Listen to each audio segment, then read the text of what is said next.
everybody. Today I wanted to give you an update on how I'm going postpartum with this little man. He's almost 6 weeks old. He'll be 6 weeks in 3 days. So for those of you who don't know me, my name's TJ. I'm a single mother by choice to 2 kids now. My older child is 2.5, and on this channel we call her Little Star. We used to call her Baby Star, but she's no longer a baby. This is now the baby. He doesn't have a nickname yet. If anyone watching this can think of a cute nickname for him, Baby Star came from the fact that her name has an association with the word star. So I don't really have any association for his name. I don't say their names on YouTube because of privacy reasons. So anyway, while you're watching, if you feel into a nickname for him, baby something something or baby something, put it in the comments. His YouTube nickname. I'm an older mom, so I had Baby Star, Little Star. I had her at 48. And 2.5 years later, when I was 50, I got pregnant with this little one, and I actually gave birth to him a week after my 51st birthday. So obviously I couldn't use my own eggs. So those of you who've been watching this channel, I've made lots of videos about how I've used donor sperm and donor eggs. They're both double donor babies. They're both fully related, full genetic siblings. Today I have a little bit of time to shoot some videos because I've had different family members visiting to help out over the last 6 weeks, and they're all gone now. So I'm by myself, and Little Star is at daycare, so I have this little chunk of time. He's asleep. I just fed him milk, and he's passed out. So I thought, you know what? I'm just going to whack some makeup on, whack some clothes on, and film a few videos while I have this little window, because who knows when I'll get another window again. So in this video, I want to talk, just to give you an update about what's been happening, how I've been going. I think the last video I filmed on YouTube was about 3 weeks ago. Put him down a little bit lower. It's all about finding ways to support your baby without exhausting yourself. So even that, me just lowering him down, so I'm now not carrying him, he's now sitting on my leg. That's made such a difference. Mums, we have to look after ourselves. That's just such a little nice metaphor for that. So look, it's going really well. I can't complain. I mean, obviously I'm tired because, newborns wake up every 3 hours, 4 hours, 2 hours, all night, so you don't sleep. But apart from that, which I'll talk about a bit later, I'm feeling really good. I've had a really good recovery. I think I might have said this in my 3-week recovery video that, my C-section recovered really, really well, better than last time. My scar has healed really well. I was off all painkillers for 8 days. I was up on my feet straight away. I've been up and about, able to, do housework or walk up and down the hill or get in and out of my car, all that sorts of things. I've actually driven now. I thought I wouldn't drive for the first 3 months. That was my plan, but I've just had my sister and little niece here visiting from interstate for a couple of weeks, and she's 10. I just can't keep them in the house all day, every day for nearly 2 weeks. I thought I've got to take them out. But also, I thought it was a really good opportunity for me to go out with some help, because I've been quite scared of how do I leave the house with a newborn and a toddler, because I've had help with my toddler being taken to daycare and taken to activities. I had all of that arranged while I was pregnant. I told you guys this before, that I had someone move into my house. She's living here for free in return for doing 1 hour of work around the house each day, cleaning, tidying, things like that. Laundry, thank you, God, laundry. And she also takes my toddler to daycare twice a week, which is today. And she takes her to one activity as well. So I haven't had to drive. So I put all that in place because I knew I didn't want to drive postpartum. I really want to have a really deep, long recovery because, I'm here by myself. I've got 2 kids. I'm older. I have to have a good recovery. So I thought I wouldn't drive for 3 months, but as it turned out, at about the 5-week mark, just under 5 weeks, I did, because A, I'm feeling really good. I've had a good recovery. I'm getting not much sleep, but more sleep than a lot of newborn moms have.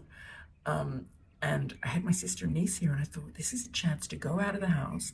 They can watch Little Star and make sure she doesn't run across the road, hold her hand, entertain her, take her in and out of the car, while I can look after the little one. Or my sister can push the little one in the pram, and I can hold Little Star's hand and walk around with her and do activities with her. So, it's hard to look after 2 tiny babies and a baby and a toddler when there's only one of you, one set of hands. When you've got a second pair of hands, I'm not very often going to have a second pair of hands because I don't have any family here. They're all in a different state. Yes, I have friends, but I'm not going to call them up and say, hey, could you come with me to the park? Or could you come with me to the supermarket so you can hold my toddler's hand while I do the shopping? It's not really something you can ask family to do when they're staying with you. So, and the woman I'm living with, I guess I could pay her to do extra time, but I don't have the money for that. That's expensive, to pay her for 2 hours to drive to a park, hang out with us in a park, and then drive back. That's a lot of money. So the reality is I'm going to be doing it myself.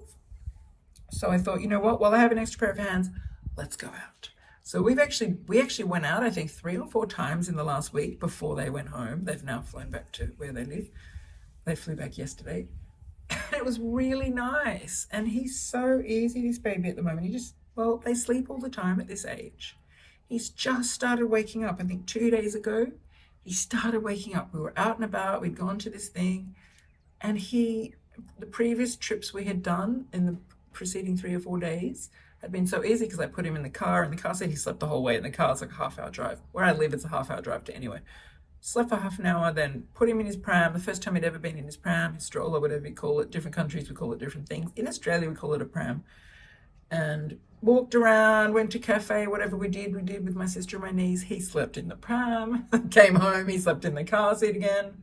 And then he stayed asleep when I transferred him. I'm using a convertible car seat, not one of those ones you carry. I didn't want to use one of those ones you carry because they're too heavy. So I just take him out like it's a convertible car seat, but he stays asleep at this stage. So the first 3 trips we did, he just slept the whole time. So I didn't have to do anything. I could just leave him in the pram. I could actually eat lunch in a cafe with 2 hands. I didn't have to hold him. It was amazing. Then when we went out the last time before they left, he woke up. He's now a baby who wakes up, and he stayed awake for about 2 hours. Everywhere we went in the pram, he was looking at the sky, looking at the light. He actually was awake in the car both directions. It was amazing. So yeah, things are definitely going to change now. I think that was 2 days ago that he really opened his eyes for the first time for more than a few minutes. So obviously he's asleep right now because he's been awake for a while, and I just gave him a bath, and then I fed him breast milk, and he's just passed out. So he'll probably be asleep for this whole video. So the video that I make next, which will be probably in a few weeks, my sort of 9-week, 10-week update, I will let you know what it's like being the mum of 2 kids when they're both awake, okay? So my 6-week update really is about how it's been when one of them is asleep the whole time. So that definitely makes things easier. Like, it's definitely been much easier than I thought it would be, because he's either been on my boob, having his nappy, diaper changed, or been asleep. The days have been easy, the nights have been hard. So first I'll tell you about the easy days. The days have been easy because he just sleeps in chunks of time, and either he sleeps on me, like this, or he sleeps in a carrier. I've got a few different carriers. The one that I'm finding the most comfortable for me and for him is a soft wrap. It's just such soft material. It holds him really close to me, distributes the weight really well, and I kind of hardly even feel him, even though he's currently about over 5 kilos. Don't know what that is in pounds, maybe 11 pounds, but he's not light. But it's by a brand called Solly. It's the Solly wrap, but I think any wrap carrier would probably be like that. I do have a structured carrier, Baby Beyond's structured carrier, especially for newborns, which is fantastic because it's quick to put on, quick to put off. So I use that if we're going out of the house, but it doesn't really distribute the weight as well. So it hurts my shoulders more. I feel the baby carrying a heavy baby, whereas the wrap, honestly, he's invisible. I can't feel him. That's been easy. So he's either asleep on me, or I put him in, I've got this dome thing. I think I might have mentioned it in my newborn video for Baby Star that I use this dome thing. It's fantastic. I've actually got 2 of them because somebody gifted me one. So now I have 2. And I have one in the kitchen and one in the lounge room. And it just means that wherever I am, if I need to put him down, I can put him in it. It's got a lovely flat, proper mattress for a newborn. It's protected, so, my cat can't get in it or anything. My toddler won't get in it, although she likes to crawl in it, pretend she's a baby. That's another story. And he'll often sleep in that. I've just tried different kinds of swaddles to see what he will sleep in best. I have found during the day he tends to sleep best in an arms up swaddle. I think it's by Love to Dream or something like that. Arms up. And then he can, if I put a pacifier or dummy in his mouth, he can still hold it in his hand. At this age, he can already hold his hand up and keep a dummy in his mouth. He's pretty good. I find when you give a baby a dummy or pacifier early, they tend to be good with their hands because they learn how to hold it. And at night, I'm putting him in a much stronger swaddle because I want him to really stay asleep. But during the day, he just tends to lie there like that and asleep. The most challenging time during the day, not nights are the most challenging, but the most challenging time during the day, sorry if I'm rambling because I'm very tired, has been towards dinner time because, you got to get food, sit down, eat your food while you're holding a baby. Because I have my sister here, it was so good. So could you hold him for 10 minutes while I eat? So I would just hand him to her. He'd sleep on her. Sometimes she'd have him for the next half hour.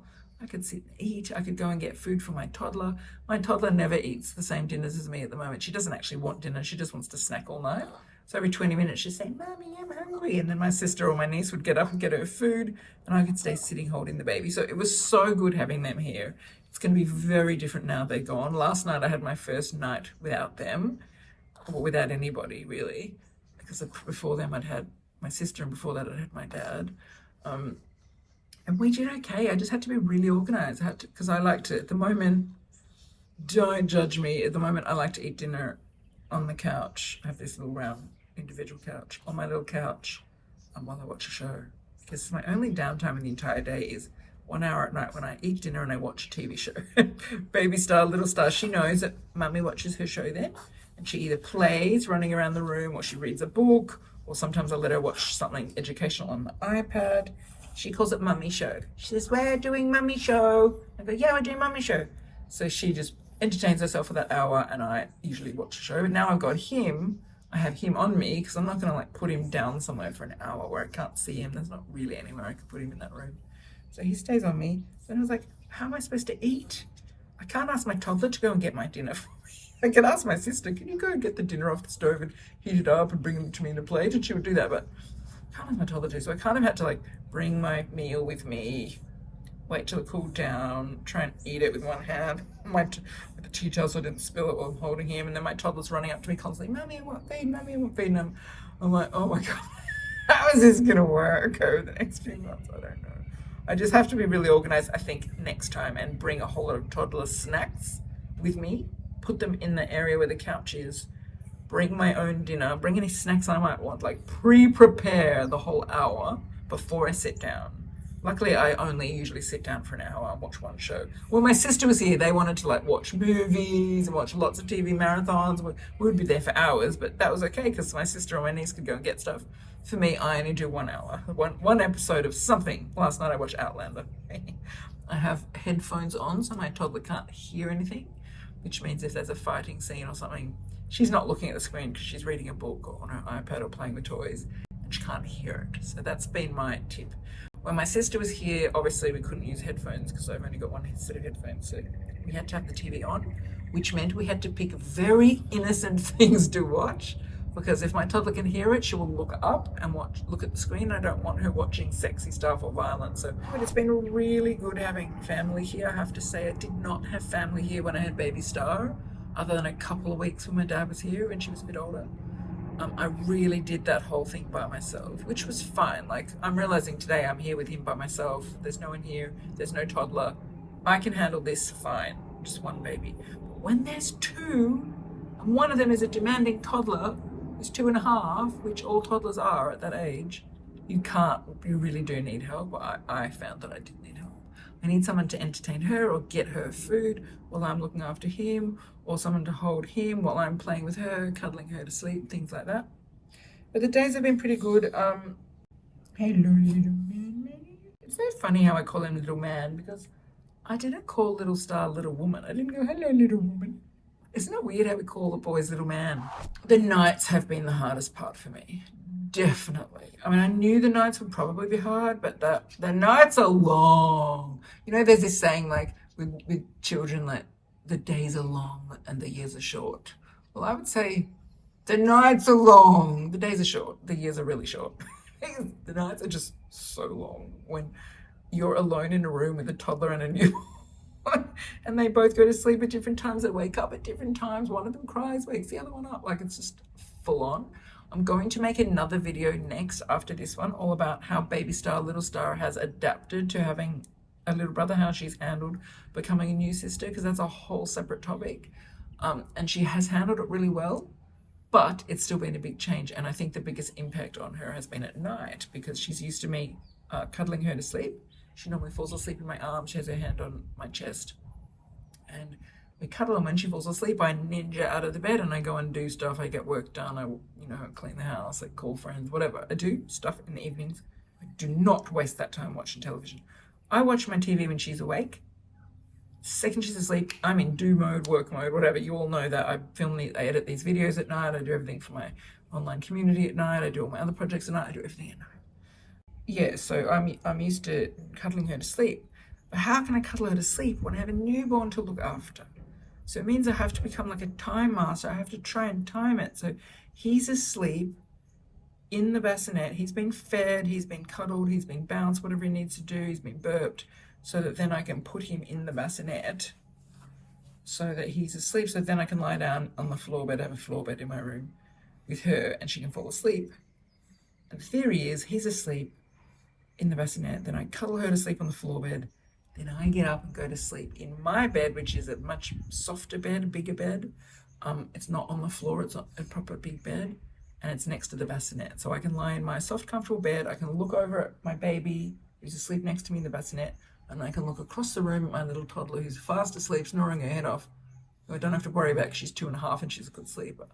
So that's the theory. So when it works and the timing works out, I feed him, I nurse him, she sits next to me, reading a book or playing or talking to me, or sometimes she just sits and puts her head here and puts her hand on my chest and just cuddles me while I feed him for an hour.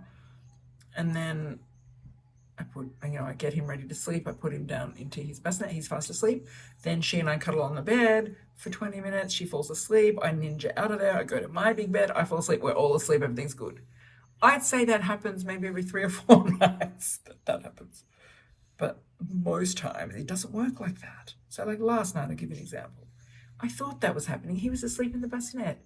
She was lying down. She was falling asleep, but she would not fall asleep. I kept saying to her, darling, you've got to go to sleep because the baby's going to wake up any minute.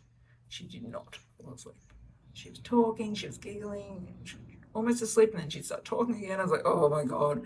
In the past, I would enjoy that. I loved that time with her, where we're talking, cuddling in bed. But now I'm like almost in a panic. She's probably picking up on my panic. Because I'm like, all I'm thinking is the baby could wake up, the baby could wake up. I've got to get her to sleep before the baby wakes up.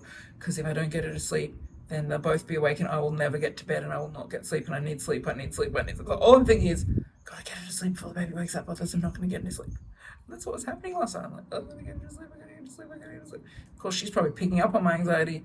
She doesn't fall asleep. So she didn't fall asleep. So then he woke up. So now I'm like, oh my God, she's not asleep yet. It's probably 10 o'clock. He's awake. I've now got to feed him, which will, you got to do one side of one boob, then burp him, maybe change his nappy, then do the other side, then hold him till he falls asleep, then put him in his bassinet. That whole process takes about an hour. So I've now got a toddler who's awake. She won't go to sleep until I cuddle her to sleep. No matter how many times I say, darling, just lie down. Mummy will pat your back. Mummy will pat your tummy. Mummy will pat your leg. You can fall asleep lying down. She goes, no, Mummy. So she just won't do it. So she comes and sits next to me, puts her head here, puts her hand on my chest, and just waits. She just waits. She just waits. She's stubborn. She just waits until I'm ready to cuddle her to sleep, which is going to take the next hour. So now, feeding him for an hour, doing everything for an hour. I finally get him back in the bassinet.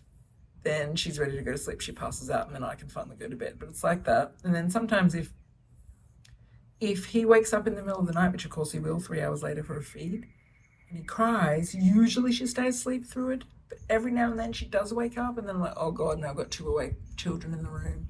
She's not going to go back to sleep until I finish settling him. It's going to take an hour. She's now going to be awake for an hour in the middle of the night. She's 2.5. That's not good. It's just like, it's constant juggling of these two. And sometimes it's the other way around. He's asleep and she cries, and I'm like, don't wake him up, don't wake him up, don't wake him up. And often there's me lying there at 3 a.m. I've got one baby on my boob. I've got another baby who's 2.5 lying there with her hand on my chest, and they're both on my chest, basically. She's not drinking milk, but she's just got her hand there, but I'm like this. Part of me is like, this is so sweet, enjoy this. It's the most beautiful thing you've ever experienced. This is everything you ever wanted. You've got your 2 beautiful children in your arms. But there's another part of me like, it's 3 a.m. I'm so tired. This is my only chance of sleep. I've got to go to sleep. I've got to go to sleep. It's hard because I'm desperate to get sleep. If everything works out well and she falls asleep before he wakes up and I can put her down, then put him down, all that stuff, and it all works out, then at the moment he's sleeping quite long. It's taken me a while to get him to sleep long. I had to try lots of different techniques, different swaddles. Sometimes he would wake up every hour, every 2 hours, and I was really exhausted. But I've now found that there's one particular swaddle. I was actually going towards the arms up, less swaddling, because he kept pulling himself out of the swaddles. He didn't like the swaddles. And then one night, and that wasn't working. He was still waking up every hour, every 2 hours. And one night I thought, I'm going to try the exact opposite. I'm going to put him in a really strong swaddle. I used to use this one for Baby Star for one period, I think. it's one of those ones that you Velcro it in and they cannot move much. And, I don't think it's great for their body because I think baby should be able to move. But I was like, you know what, for a couple of weeks, if he gets him some sleep and I get sleep, it's all good. We'll do lots of moving throughout the day when he's awake. So I tried this much stronger swaddle. And that night he slept for like 4 or 5 hours. I think it might have been 5 hours in a row, and I couldn't believe it. And then he woke up, I fed him for an hour and everything, put him back to bed at 3 in the morning. He slept for another 3 hours, or 4 in the morning. He slept for another 3 hours. I was like, oh my God, this is the solution. So for the last 4 or 5 nights since I discovered that, I've been putting him in that stronger swaddle, and he's been sleeping quite long stretches, 3 hours or 4 hours in the first part of the night. Then he wakes up, we feed him for an hour and then put him back, sleeps for another 3 hours usually. So that's been amazing. So since I discovered that, on the nights where baby Star goes down while he's asleep and she doesn't wake up through the night, like she sleeps through the whole night, I am getting 6 hours or 6.5 hours sleep. It's a miracle. I had that last night, 6.5 hours sleep. It's like, honestly, yes, it's broken sleep. You get 3 hours and 3.5 hours in one patch, and then a couple of hours later you get another 3 hours. But as a mother of a newborn, that is gold. 6.5 hours sleep cumulatively is amazing. I feel so good because you have hormones that are helping you with all of this lack of sleep. So it's not, my normal pre-baby self would have never been able to function on 6.5 hours of broken sleep. But because of the hormones you have, especially when you're breastfeeding, like 6.5 hours sleep is good. I feel good. But on the nights where she wakes up in the middle of the night, or she wakes him up, or he wakes her up with her crying, or she won't go to sleep before he wakes up and then she's up for hours, and those nights I get 4 hours, usually get about 4 hours cumulative sleep, 4.5 hours. That is not enough for me. So on the nights where I'm getting 4.5 hours total sleep, I feel terrible the next day. But because I've had my sister here or my dad here or my niece here or someone here, I've been able to say, can you hold the baby for 2 hours while I have a nap? Now they're gone, I'm not going to have that luxury. So I'm really going to have to hope that the nights go well. When the nights go well, like they did last night, I can get 6.5 hours sleep, total sleep, I can function.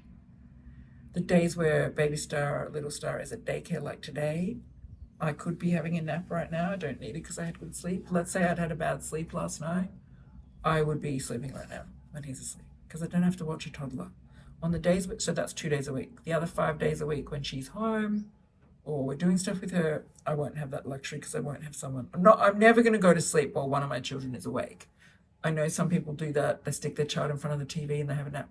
I can't do it. I can't. I'm always like, what if something happens when I'm asleep? I'll never forgive myself. So I've never, ever slept when little Star was awake. I will never, ever sleep when he's awake. So the only time I can sleep is when they're both asleep, which is rarely, or when she's at daycare. On the days when she's not at daycare, she often has a 2-hour nap in the middle of the day. If he is asleep at the same time, which is a big if, I will have a nap then. No matter what else is going on in my life. If they're both asleep, I will go to sleep. I'll just put a sleeping mask on, even if it's the middle of the day. I will just go to sleep. If one of them is still awake, if she's having her midday nap and he's not asleep, I will stay awake. So that's going to be my new rule. When they're both asleep, I sleep. They say sleep when the baby sleeps. For me, it's going to be sleep when they're both asleep. Look, it's going well. I'm absolutely loving having this little man. He's so sweet. He's actually got so much bigger. He's gone up a size in clothes. You've gone up a size in clothes, haven't you, little man? You're 000. Now this is a size 000. It's still a bit big on him, but he was 400. Now he's 000. So yeah, if any of you can think of a cute nickname for him, baby something. Because like baby Star was baby Star. In the beginning, I thought he looked like a little bird. I was calling him Little Birdman or Little Owl, but he doesn't look as much like that now. He's gained a bit of weight. Little Jedi, quite like Little Jedi. Little elf, little elfling. Anyway, if anyone else can think of a cute nickname, let me know and I'll use it as his YouTube nickname. Let me know in the comments below. So now I'm going to film another video. I'm going to tell you about how baby Star has adjusted to being a big sister, because it's been amazing. So watch that. Once that's ready, I'll stick it here.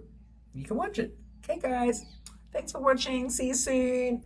Hope your baby journeys are going beautifully. I'm sending you so much love, so much baby dust. Bye.